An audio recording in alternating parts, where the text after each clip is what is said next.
So now we're going to switch over from the women's team to the men's side of things now. And our producer, you heard me, our producer, Manny Sanchez, he has a chance to break down some really eye-popping stats about Ithaca's men's basketball team.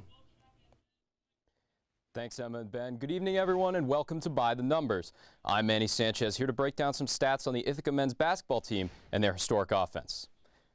The men beat RPI 80-69 in an overtime thriller earlier today to win their first Liberty League title since joining the conference in 2017 and make their first NCAA tournament appearance since 2013. This team's biggest strength by far this season has been their high-powered offense, which ranked first in the Liberty League. But how do they measure up to great Ithaca offenses of the past? Let's take a look.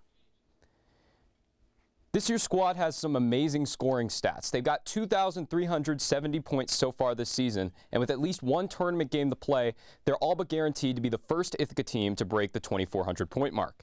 Their points per game is third all-time at 85, but the real standout here is scoring margin. Scoring margin is a stat based off of the difference in points scored by the winning and losing team in each game. A lower scoring margin means close games, while a larger one means dominant victories.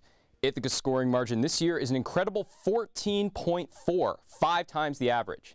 To demonstrate just how much of an outlier this is, I plotted the points per game and scoring margin of every Ithaca squad since 1950.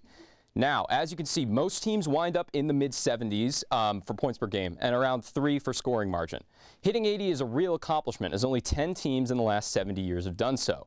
And this lonely dot at the top, that's this season. As you can see, they're not even in the same zip code as the rest of the field. Nobody else has even been above 10, and at the same time, they've got the third highest points per game ever. That's what I call dominant. Now, let's talk about how this team scores so many points. As you can see, they're pretty average as far as shooting percentages go. But here's the difference.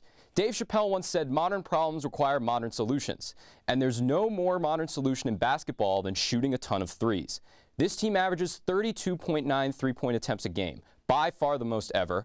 They're also second in all-time normal field goal attempts, and when you shoot more at a normal rate, you score more. That's math even a TVR major like me can understand. Now, there's one last thing I want to hit on, and that's ball control. This year's squad averages the most assists per game ever, the highest assist-to-turnover ratio ever, and the second lowest turnovers per game. This means not only does the team score a ton, but they're incredibly efficient on offense, and one of the most turnover-averse teams we've ever seen. I think it's safe to say that this is one of, if not the best offenses Ithaca has ever had. They get hot, shoot well, and don't give the ball away. And I, for one, think that's a good formula for a deep tournament run. Well, that's all the time I've got for the night. I'm Manny Sanchez. Back to you guys at the desk. Ben, I guess he's just talented behind and in front of the camera. Yeah, I mean, a huge, huge thank you to Manny, not only for producing the show, but also coming up with really one of the most creative segments I've seen in my 4 years here at Ithaca.